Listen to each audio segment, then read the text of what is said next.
छात्रों की समस्याओं के बारे में बातें करना चाहता हूँ। तो चलिए हम देखते हैं कि किस तरह की समस्याएं हो सकती हैं।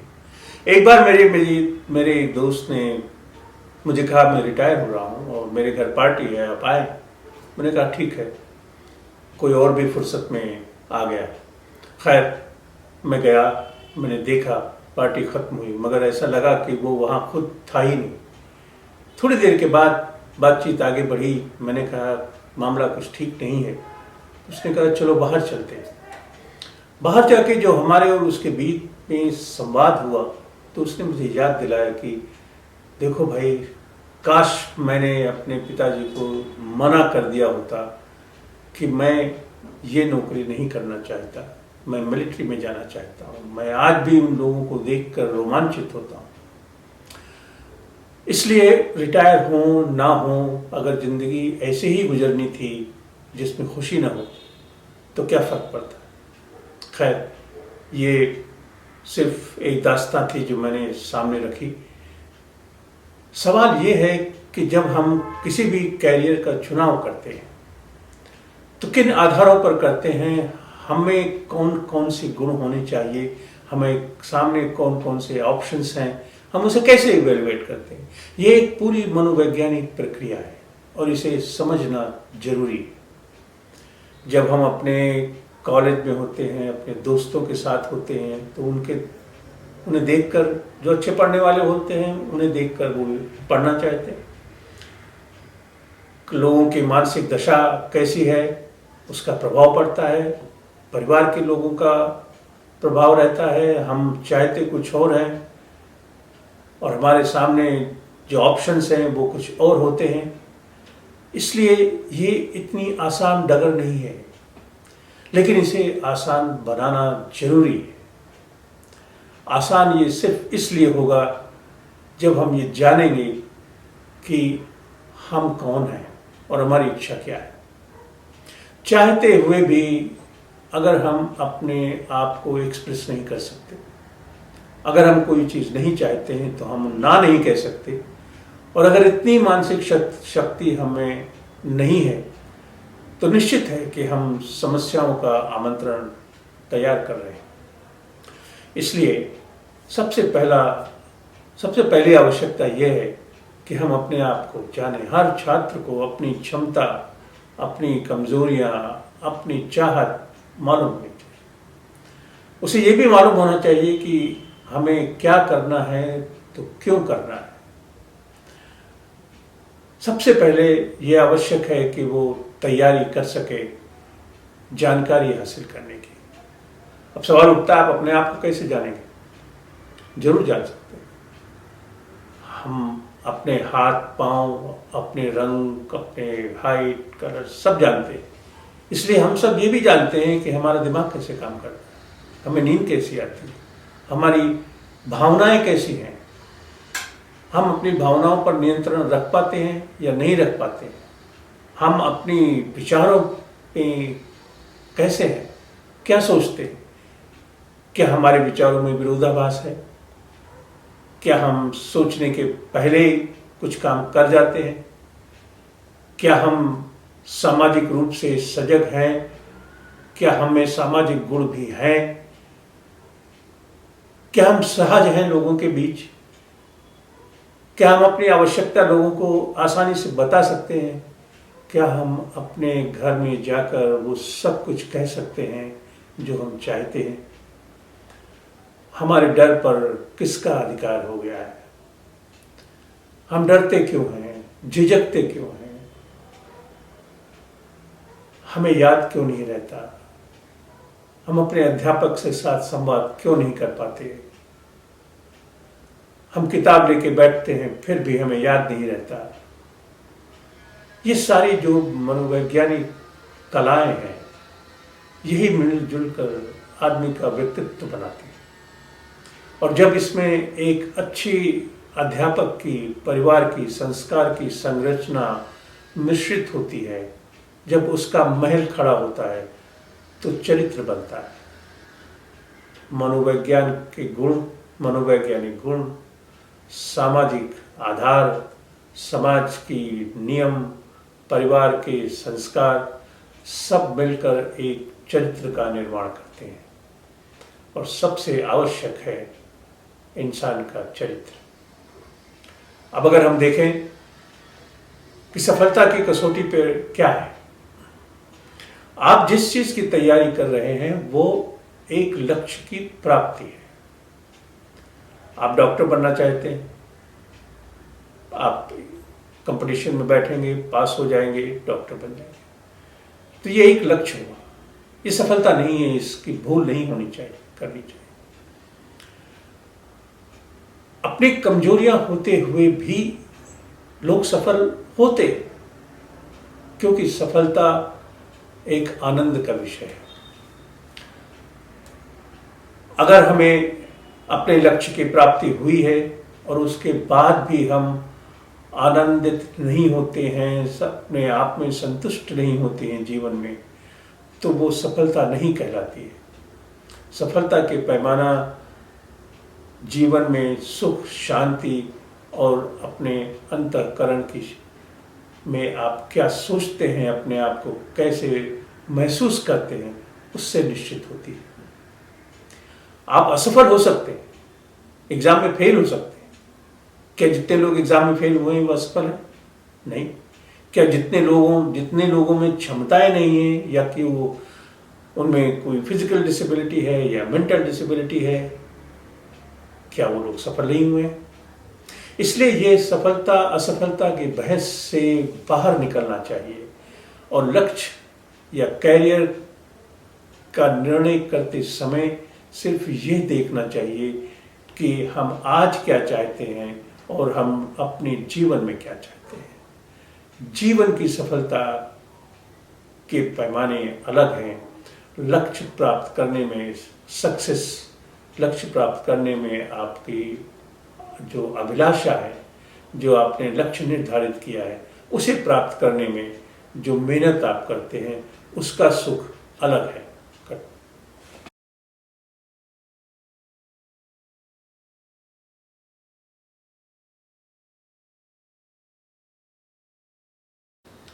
हम बातें छात्रों के मानसिक स्वास्थ्य की करने जा रहे हैं, तो शुरुआत वहाँ से होगी जहाँ से मानसिक स्वास्थ्य की शुरुआत होती है, जहाँ से मानसिक शक्ति मिलती है। मेरा मतलब मातृत्व से, आई मीन मदरहुड।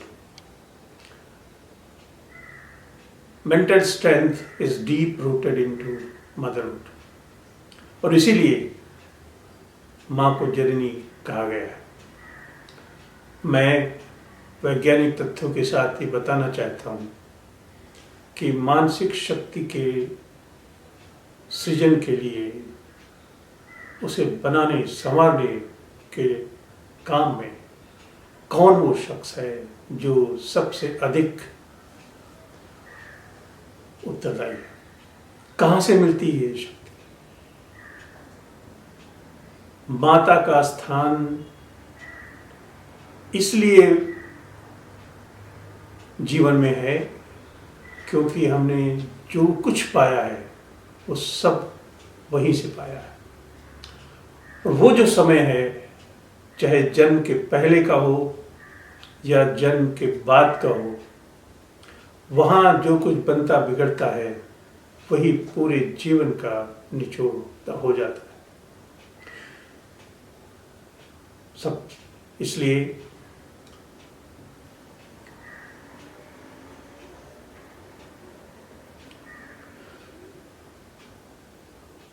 बच्चे स्कूल जाते हैं, माताएं ले जाती। मनोवैज्ञानिक बातें किस तरह धीरे धीरे शुरू होती हैं, आप देखें। कोई सो के उठता है, तुरंत उसे सूरज दिखाई पड़ता है, वो अपना दिन शुरू कर लेता है।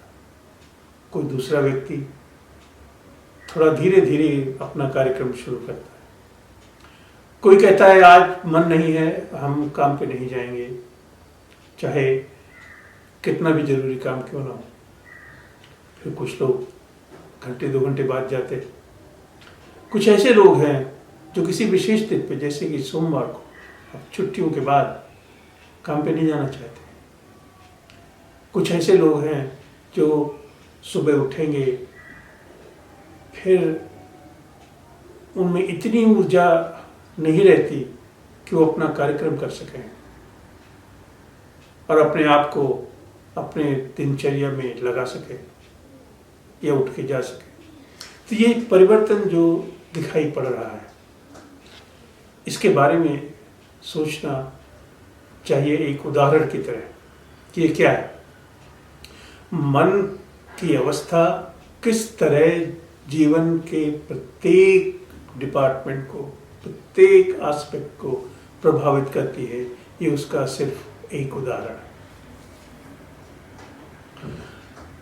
हमें मन पर अंकुश लगाना, मन को रेगुलेट करना, हमारी याददाश्त, लोगों को पहचानने की क्षमता, समाज में संबंध स्थापित करने की क्षमता, पढ़ने लिखने की क्षमता, ये कहाँ से आती है? इसे जानने के लिए हमें इसके परवेश में जाना होगा, यानी जन्म से जन्म के बाद कैसे कैसे प्रगति होती है, विकास होता है, कैसे कैसे लोग विकसित होते हैं अपने मेंटल फैकल्टी में, अपने ब्रेन पावर में, ब्रेन फंक्शन में, ब्रेन स्ट्रक्चर में, कैसे कैसे मैच्योर होते हैं और क्या क्या उनके पर्सनालिटी में, उनके व्यवहार में फर्क पड़ता है, ये हम देखेंगे। हम ये देखेंगे कि वे कौन कौन सी बातें हैं जो हानिकारक हो जाती हैं। हम ये भी जानना चाहेंगे कि एक माँ ऐसा क्या कर सकती है कि उसके बच्चे का मानसिक स्वास्थ्य हमेशा ठीक रहे। ये विशेषकर उन लोगों के लिए है, उन लड़कियों के लिए है, बहुओं के लिए है, बच्चियों के लिए है जो माँ बनना चाहती हैं।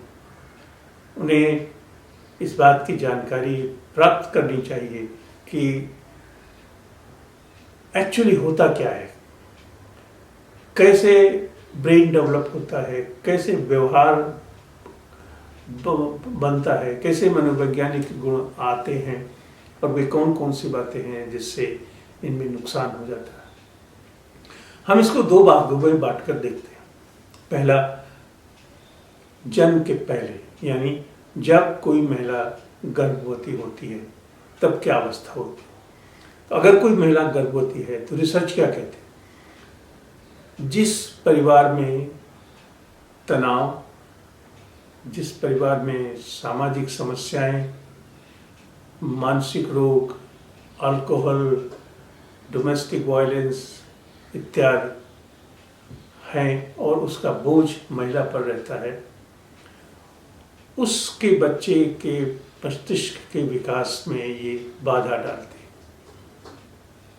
दूसरा, माता का शारीरिक स्वास्थ्य और पोषण यदि ठीक नहीं है तो भी बच्चे के मस्तिष्क की वृद्धि में, मस्तिष्क के परिपक्व होने में समस्या आती है। और इस तरह ये देखा गया है, ये पाया गया है कि जो महिलाएं मानसिक तनाव से गुजर रही होती हैं अपनी प्रेगनेंसी में, लगभग 25-30% महिलाएं ऐसी हैं जो ज़्यादा सीवियर टेंशन में रहती हैं ड्यूरिंग प्रेगनेंसी। उसके अनेक कारण हैं। लोग कहते हैं प्रेगनेंसी एक सुख का, आनंद का विषय है महिलाओं के लिए, जरूर है, मगर उनकी अपनी एंजाइटी होती है, उनकी अपनी घबराहट होती है, उनकी अपनी चिंताएं होती हैं, शादी में उनके संबंध, परिवार में उनकी जिम्मेदारियां, पैसे रुपए का बोझ इत्यादि इत्यादि। तो रिसर्च में कह रहा था, रिसर्च में ये पाया गया है कि जिन महिलाओं में मानसिक तनाव अधिक रहा है उनके बच्चों में आगे चलकर मानसिक स्वास्थ्य की समस्याओं का जोखिम अधिक पाया गया। और इसी तरह यदि माता को कोई मानसिक बीमारी है जैसे डिप्रेशन, एंजाइटी, साइकोसिस, बाइपोलर डिसऑर्डर एक्सेट्रा, तो इसकी संभावना और अधिक हो गई। अक्सर देखा गया है विभिन्न अनेक समाज में प्रेगनेंसी में भी लोग अल्कोहल और ड्रग्स स्मोकिंग करते रहते थे। अवेयरनेस आने से अब ये कुछ कम हुआ है, लेकिन ये एक बहुत सीरियस वार्निंग है कि अगर कोई प्रेग्नेंट है, अगर कोई गर्भवती है, तो सिगरेट, शराब, ड्रग्स से बिल्कुल दूर रहना चाहिए, क्योंकि इसका टॉक्सिन डायरेक्ट बच्चे के मस्तिष्क पर प्रभाव डालता है, जिससे न केवल बुद्धि का विकास कम होता है बल्कि अनेक प्रकार की बीमारियां सामने आती हैं। अगर महिलाओं में तनाव है तो उनका तनाव से लड़ने का जो तंत्र है वो अधिक उत्तेजित रहता है, हमेशा रेडी रहता है to face the challenge and the stress. The system in the women is always hyper alert. नतीजा क्या होता है कि वो बच्चा भी एक हाइपर अलर्ट स्टेट में रहता है, और जब डिलीवरी होती है और वो बच्चा इस दुनिया में आता है तो वो हालत बदलती है, उसे एडजस्ट करने में, उसे सामंजस्य बिठाने में और अधिक कठिनाई होती है, एक नए तरीके से सीखना पड़ता है। आप कल्पना करिए कि जब माँ के पेट में होते हैं बच्चे और कुछ क्षण बाद वो इस दुनिया में होते हैं जहाँ वो सिर्फ अनेक तरह की आवाज़ें, जो अनजानी आवाज़ें, टेम्परेचर, यहाँ का वातावरण देखते हैं, तो जो एडजस्टमेंट में उनकी कैपेसिटी है वो रिमार्केबल है। वो वहाँ पे इतनी डिफ़िकल्ट सिचुएशन में बच्चों ने सरवाइव करना सीखा है, ये नैसर्गिक है, ये गुण उन्हें मिला है। मगर फिर उसके बाद में क्या हुआ है, धीरे धीरे इसमें बदलाव आया है। अब हम आते हैं कि जन्म के बाद ऐसी कौन सी बातें हैं जो बच्चों के मानसिक स्वास्थ्य के लिए अत्यंत आवश्यक है। उसमें पहला है माता का बच्चे के साथ संबंध। कैसा संबंध? न केवल फिजिकल, मेंटल, इमोशनल। तो रिसर्च में ऐसा पाया गया है कि जितनी जल्दी स्किन टू स्किन कांटेक्ट, यानी जो माताएं दूध पिलाती हैं उसकी बात कर रहा हूँ, जितनी जल्दी वो कांटेक्ट स्टैब्लिश होता है उतनी ही जल्दी बच्चा अपने आप को सिक्योर महसूस करता है। और इस स्किन टू स्किन कांटेक्ट से जो केमिकल पाथवे बनता है उससे मस्तिष्क का विकास चलता रहता है। ये आवश्यक है। अगर दुर्भाग्यपूर्ण परिस्थिति कोई भी किसी बच्चे के लिए हो सकती है तो वो यह होगी कि उसे अपनी माँ से जन्म के बाद दूर कर दिया गया हो। दूसरी परिस्थिति ऐसे आती है कि बच्चे बड़े होते रहते हैं, माताओं में भी डिलीवरी के बाद मानसिक बीमारियां अधिक पाई गई। पॉपुलर टर्म में इसे पोस्टमार्टम डिप्रेशन कहते हैं। जिन महिलाओं को पोस्टमार्टम डिप्रेशन होता है उनमें अनेक तरह के जोखिम उत्पन्न होते हैं। वो अपने बच्चों का देखभाल नहीं कर पाती, उन्हें प्रॉपरली दूध नहीं पिला पाती, उनसे भावनात्मक संबंध नहीं स्थापित कर पाती, वो उनके साथ पार्टिसिपेट नहीं कर पाती उन एक्टिविटीज़ में जिनमें उनका होना जरूरी है। तो इस तरह माता का जो रोल है मानसिक स्वास्थ्य को बढ़ाने में, मानसिक शक्ति को जनरेट करने में, वो उसका कोई सानी नहीं है। वो एक ही व्यक्ति है दुनिया में जो हमें दे सकता है मानसिक शक्ति। और अगर इस दौरान कोई दिक्कत आती है, दिक्कत का मतलब कोई बुरी खबर, कोई आघात, कोई मन पे चोट, किसी की मृत्यु इत्यादि, जिससे माँ का मन विचलित होता है और वो तनाव में आती है, साथ साथ बच्चे के मन पर भी प्रभाव पड़ता है। तो चाइल्डहुड डेवलपमेंट पे सारा दारोमदार है कि आपका व्यक्तित्व क्या होगा और आप किस तरह अपने जीवन में ज़्यादा पॉजिटिव होंगे, रेजिलिएंट होंगे और अपनी ज़िंदगी की चुनौतियों को अपने आप झेलने में तैयार पाएंगे। तो हम इस प्रश्न पर बात कर रहे थे कि कोई माँ ऐसा क्या कर सकती है जिससे उसके बच्चे का मानसिक स्वास्थ्य सुरक्षित रहे। पहला काम वो ये कर सकते हैं कि सेफ प्रेगनेंसी, सेफ चाइल्ड। मतलब अगर उस महिला ने अपने स्वास्थ्य का ख्याल रखा, अपने मेडिकल प्रॉब्लम्स की परवाह की, जैसे एंटीनेटल केयर में जाना, प्रॉपर न्यूट्रिशन लेना, जो खाना बताया गया है वो खाना, शुद्ध खाना, नियम, संयम, नींद, भोजन, इनकी तरफ अगर ध्यान दिया गया है तो यहाँ से उनका रोज शुरू होता है। पहला काम वो ये कर सकते हैं कि वो अपने आप की सुरक्षा में ध्यान दें, अपने आप के स्वास्थ्य पर ध्यान दें। इस बात की तरफ उनकी नज़र होनी चाहिए कि क्या उन्हें मानसिक तनाव हो रहा है या नहीं, क्या उन्हें जो दवाइयाँ दी जा रही हैं उसका बच्चे के मस्तिष्क के विकास पर प्रभाव होगा या नहीं होगा। कभी कभी सिचुएशन बड़ी कॉम्प्लेक्स होती है कि किसी को पहले से कोई ना कोई मानसिक बीमारी होती है तो दवाइयाँ भी चलनी हैं और प्रेगनेंसी भी चलनी है।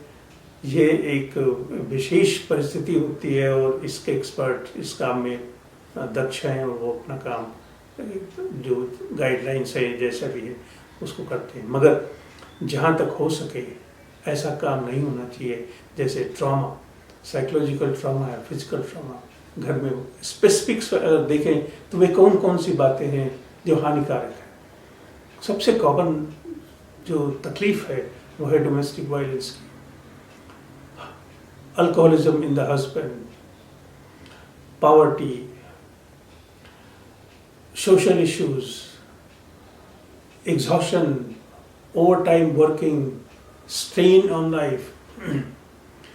दीज इश्यूज, ये समस्याएं मानसिक स्वास्थ्य की समस्याओं को बढ़ाती हैं। इसलिए चाहे जो भी तरीका अपनाना जाए या जो भी सुविधाएं हों उन्हें उपयोग में लाकर इस बात पर ध्यान रखना चाहिए कि क्या माताओं को या गर्भवती महिलाओं को कोई मानसिक बीमारी हो रही है या नहीं। पहला काम। दूसरा काम जो सबसे जरूरी है, ये वो समय है जब उन्हें मानसिक स्वास्थ्य के बारे में पढ़ना चाहिए, सही जानकारी प्राप्त करनी चाहिए। मस्तिष्क का विकास कैसे होता है, किस उम्र में क्या देखा जाना चाहिए। जैसे कि मैंने कहीं उल्लेख किया कि बच्चे को समस्या रेस्टलेसनेस की है, उसकी वजह से वो पढ़ नहीं पाता है और माता पिता समझते हैं कि वो जानबूझकर पढ़ना नहीं चाहता। ये अवस्था क्यों आती है स्कूलों में और या परिवारों में?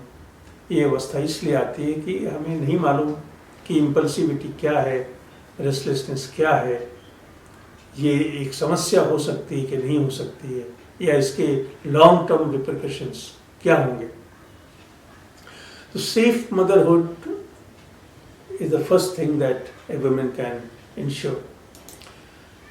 The next thing she can ensure is जहाँ वो रहती है वहाँ का वातावरण हर कीमत पे सौहार्दपूर्ण होना चाहिए। ऐसे भी परिवार हैं जो सब साथ में रहते हैं मगर हर आदमी का व्यवहार अलग अलग है। लोग बदलना नहीं चाहते या नहीं कोऑपरेट करना चाहते। कोई घर में रहता है, वो आके शराब पीता है और उसके बाद उसके घर में झगड़े होते हैं और ये महिला देखती है, इसके मन पर उसको चोट पड़ता है और उसका प्रभाव बच्चे पर पड़ता है। इसे हल्के में लेना ठीक नहीं है। मानसिक स्वास्थ्य की समस्याएं कई इस तरह की छोटी छोटी मानसिक बोझ के एक साथ आ जाने से उत्पन्न होती है। हम कभी ये नहीं पाएंगे कि केवल एक कारण से मानसिक स्वास्थ्य की समस्या शुरू होती है। तो दूसरा काम वो ये कर सकती है कि to be very proactive in maintaining peace, in harmony in our own life, in interest of babies future mental health. तीसरा काम वो कर जो उन्हें डिसिप्लिन, अल्कोहल, ड्रग्स वगैरह से दूर रहना चाहिए। मेंटल हेल्थ एजुकेशन ज़रूरी है। और जब डिलीवरी के बाद किस तरह से बच्चे को भावनात्मक रूप से सपोर्ट कर सकते हैं। जो बच्चा इस दुनिया में आया है उसका एक ही सिक्योर्ड स्थान है, वो है माँ।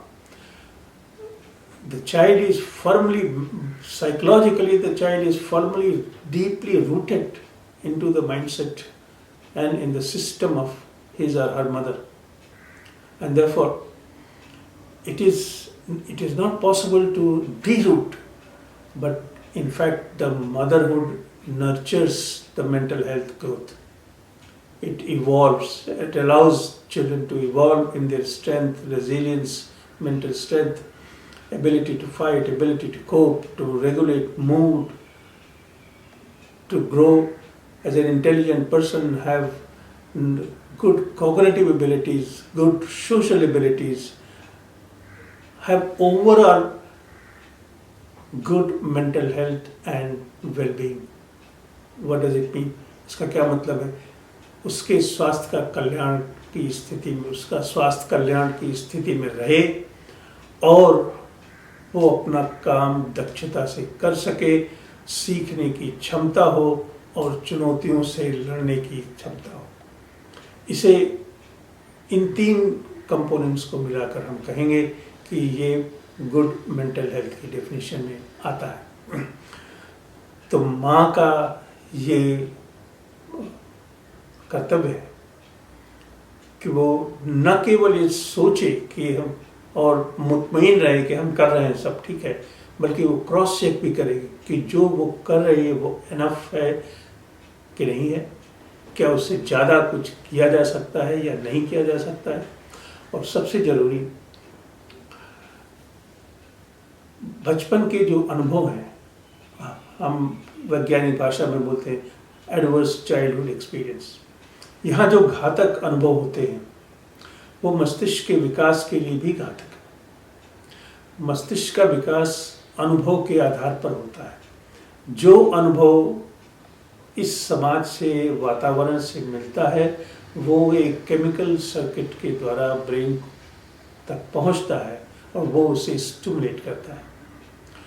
अगर अनुभव नकारात्मक हुआ है, घातक हुआ है, जैसे कि अब्यूज या किसी का रेप हुआ है या किसी ने मोलेस्ट किया है, तो ऐसी परिस्थिति में आगे चलकर मेंटल इलनेस की संभावना बहुत अधिक होती है। और ऐसे बच्चों को पालना, संभालना और उन्हें ऐसी घटनाओं से बचाना, ये माता पिता की जिम्मेदारी है। ये नहीं सोचना चाहिए कि ऐसा नहीं हो सकता। जी नहीं, अगर ऐसा हुआ है या ऐसा होता है तो उसके परिणाम की कल्पना आप नहीं कर सकते। इसलिए माँ वो शख्स, वो व्यक्ति है जो पहचान सकती है कि क्या बच्चे के साथ बाहर मोहल्ले में, स्कूल में, कहीं भी कोई दुष्व्यवहार या दुष्कर्म हुआ है या नहीं हुआ है। उसके कुछ वार्निंग साइंस होते हैं जिन पे बाद में चर्चा की जा सकती है। उसके कुछ लक्षण होते हैं, बच्चे आकर घर में बताते नहीं हैं, इसलिए आपको विजिलेंट रहना जरूरी है। ये माँ के कर्तव्य हैं जहाँ तक मानसिक स्वास्थ्य की व्यवस्था का सवाल है। अगर ये मौका चूक जाते हैं तो बचपन तो लौट के नहीं आता है। इसलिए ये जरूरी है कि दुनिया में सबसे बड़ी प्रायोरिटी है बच्चों को पालना। क्योंकि आपके बच्चे हैं, वो कल इस देश में, इस समाज में क्या बनेंगे आप नहीं जानते। किस किस की लाइफ वो बनाएंगे, किस किस पर वो जजमेंट पास करेंगे, किस पर ऑपरेट करेंगे, किसकी सुरक्षा में जाएंगे, हम नहीं कह सकते। इसलिए उन्हें दक्ष बनाना, उनके व्यक्तित्व को निखारना और उन्हें सुरक्षित महसूस रखना, उन्हें ये कन्विंस करना कि हम तुम्हारे साथ खड़े हैं हर समय, हर परिस्थिति में। ये एक रोल जो माँ का है, इसके बारे में मुझे ऐसा लगता है कि काफ़ी शिक्षा की आवश्यकता है। इन बातों को हर गर्भवती महिलाओं तक पहुंचाना चाहिए, उन्हें और अधिक सशक्त बनाना चाहिए। अगर वे सशक्त होंगी तो उनके बच्चे मानसिक रूप से शक्तिशाली होंगे। मैं बातें कर रहा हूँ माता और बच्चों के संबंधों, और इस तथ्य में ये चर्चा है कि ऐसे कौन से मनोवैज्ञानिक गुण हैं जो हमें अपनी माँ से मिलते हैं। मिलता तो बहुत कुछ है, फिर भी वही कौन से गुण हैं जो सिर्फ माँ से मिलते हैं, और अगर वो हमें ना मिले तो हमें क्या कमी रह जाती है। बहुत से ऐसे मनोवैज्ञानिक गुण हैं, हमारी विशेषताएं हैं जो हमें इस दुनिया में जीने के लिए मदद करती है। जैसे पहली चीज हमें मिलती है सेंस ऑफ सिक्योरिटी। जो हमने बचपन में जन्म के बाद माँ के पास पाया है वो बना रहता है। अगर जन्म के बाद शिशु में और माँ के बीच संबंध, भावनात्मक संबंध स्थापित नहीं हुआ है या देर से होता है तो मस्तिष्क पर उसका प्रभाव पड़ता है, और यहीं से वो धारा टूटने लगती है जो हमें सुरक्षित महसूस कराती है। जब बच्चा गर्भ में होता है तो वो एक अलग तरह से, अलग वातावरण में सुरक्षित महसूस करता है, परंतु जब वो इस दुनिया में आता है तो एकदम अकेला, नए नए लोग, नई जगह, खुला आसमान, उसकी असुरक्षा बहुत होती है। और ये सुरक्षा में बदलती है सिर्फ माँ के साथ होने से। और ये जो गुण है ये हमारे साथ बना रहता है, सेंस ऑफ सिक्योरिटी। दूसरी चीज हमें मिलती है अपना आत्मविश्वास, अपने आप को सही समझना, अपने आप में विश्वास होना। अंग्रेजी में कहते हैं सेल्फ स्टीम, सेल्फ कॉन्फिडेंस।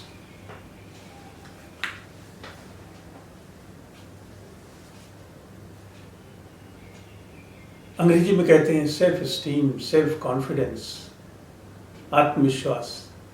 ये भी माँ और बच्चे के भावनात्मक संबंधों की वजह से ही फलता फूलता है। संवाद, भाषा, कुछ कह पाना या ना कह पाना, कैसे कह पाना, किससे कह पाना, ये कला भी भावनात्मक संबंधों की देन है। फिर हम सभी अपने अपने जीवन में अलग अलग तरह की चुनौतियों का सामना करते आए हैं। आप भी करते हैं, करने आगे भी करेंगे, मगर सबकी क्षमताएं अलग अलग हैं। मगर वो कैपिटल क्या है, वो ठोस चीज़ क्या है आपके पास, जिसे हम कहते हैं कोपिंग एबिलिटी। जो भी चुनौतियां आएंगी उनसे लड़ने, जूझने की क्षमता। जब कोई क्राइसिस आएगी, कोई खतरा आएगा, तो उसे आप कैसे संभलते हैं, कैसे संभालते हैं और उससे कैसे संभलते हैं, ये क्षमता भी माता के साथ भावनात्मक संबंध से उत्पन्न होता है। ये बात और है कि कई सोशल सिस्टम, सामाजिक सपोर्ट, ये उसमें काम में आते हैं, नो डाउट। मगर अंदर से आत्मबल जो है वो, उसकी अगर हम बायोलॉजी देखें, अगर हम वैज्ञानिक तथ्य देखें कि मस्तिष्क में क्या हो रहा है उस समय, तो वहाँ से ये निकलता है कि कोपिंग एबिलिटी, हमारी चुनौतियों का सामना करने की क्षमता, हमारी पूरी क्षमता, ये माँ और बच्चे के भावनात्मक संबंध से उत्पन्न होती है। अगला है हमारी वो क्वालिटी जिसे हम कहते हैं सोशल कनेक्टेडनेस, कि आप अपने घर से निकलकर बाहर लोगों से संबंध बना सकें, रीच आउट कर सकें।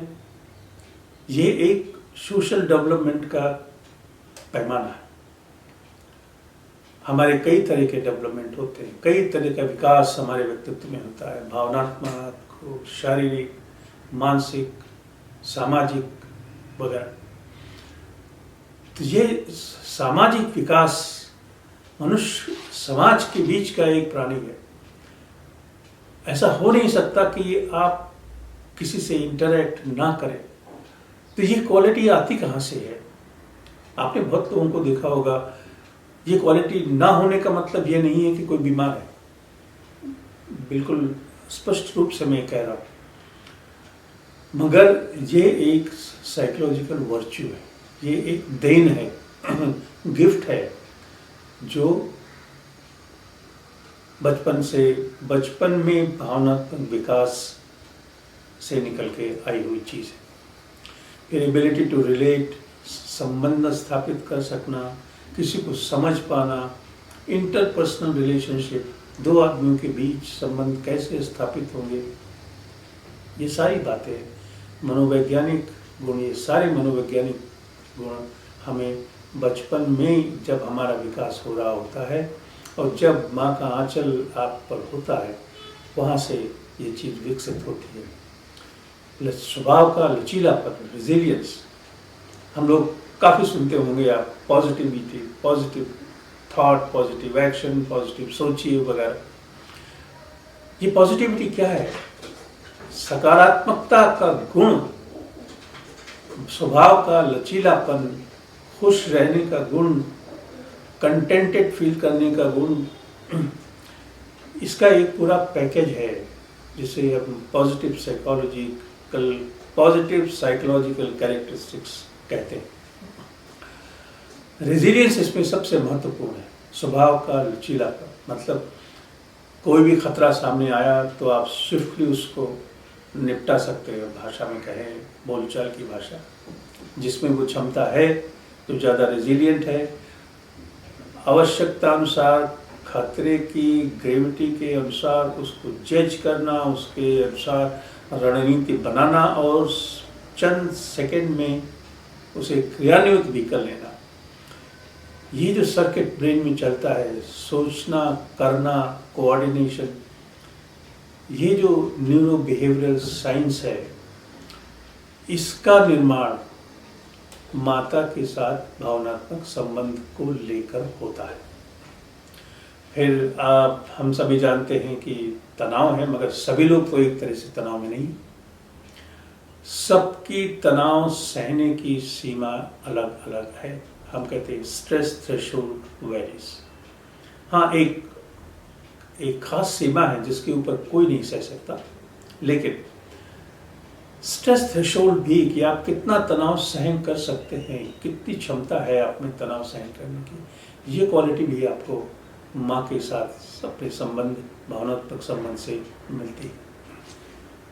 तो इस तरह बहुत सी चीज़ें हैं जो अगर माँ का स्वास्थ्य ठीक नहीं है तो हम और माँ की भागीदारी नहीं रही है, पार्टिसिपेशन नहीं रहा है, किसी भी कारण से, तो हम इनसे वंचित रह जाते हैं। आगे जो मुख्य साइकोलॉजिकल कैरेक्टरिस्टिक्स है वो है भावनाओं पर नियंत्रण, सीखने की कला, कॉग्निटिव कैरेक्टरिस्टिक्स मतलब संख्या, गणित, समस्या का निदान, ये जो फैकल्टी है हमारी, जो उसको साधारण भाषा में हम बुद्धि कह सकते हैं, मगर ये बुद्धि से कहीं बड़ी है ये चीज़।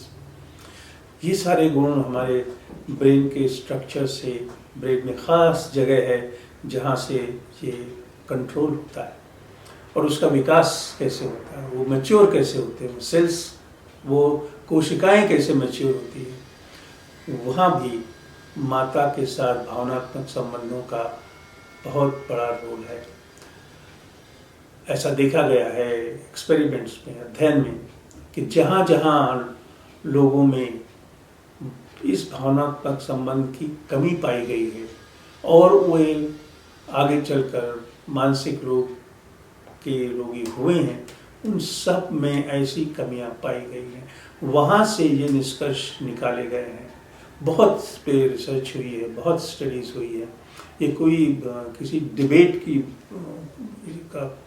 का विषय नहीं रहा है और बहुत सा काम इस पे न्यूरोसाइंस में ये विषय बहुत महत्वपूर्ण विषय है, जिस पे ये विचार किया जा रहा है कि हम कोई मनोवैज्ञानिक गुण क्या उत्पन्न कर सकते हैं।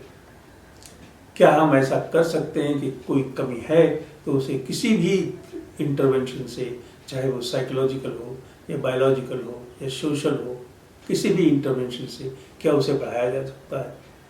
उदाहरण के लिए मान लीजिए किसी में इंटरपर्सनल रिलेशनशिप, लोगों से संबंध स्थापित करने की क्षमता कम है और वो उसके जीवन के रास्ते में आती है, तो क्या हमारे पास कोई ऐसा तरीका है कि हम इसे बढ़ा सकें? और अगर ऐसा तरीका है तो फिर उसका आधार क्या है? ये एक विषय जो चर्चा में है विज्ञान में, और उम्मीद है कि इसमें काफ़ी प्रोग्रेस होगी।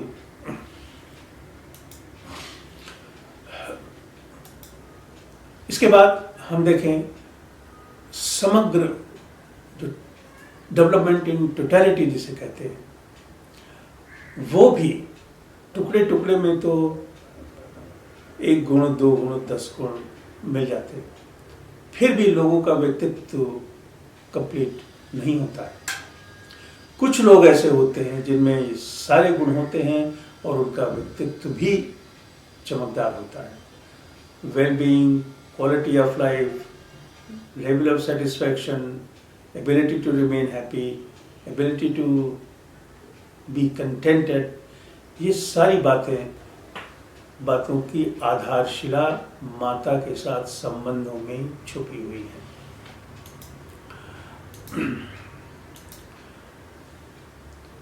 ओवरऑल अगर हम देखें तो हम इसे 3 टुकड़ों में बांट सकते हैं कि जो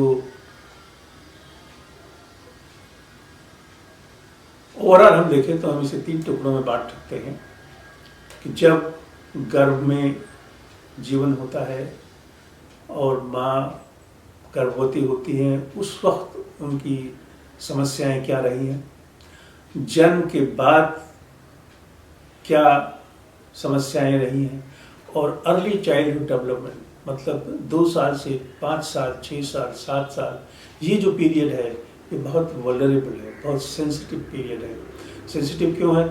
क्योंकि यही पीरियड है जिसमें हम सीख रहे होते हैं, जिसमें हमारा ब्रेन, हमारा मस्तिष्क परिपक्व हो रहा है नई नई सूचनाएं अंकित करने में, नए नए फंक्शन डेवलप करने, नए नए तरीके सीखने और ऐसी जगह उसे छुपा के रखने में कि वो आप भूले ना। इसलिए ये तीनों फेज बहुत महत्वपूर्ण है। माता के जीवन से हटना या अपने मानसिक स्वास्थ्य की कल्पना करना जिसमें माँ का स्थान न हो, संभव नहीं है।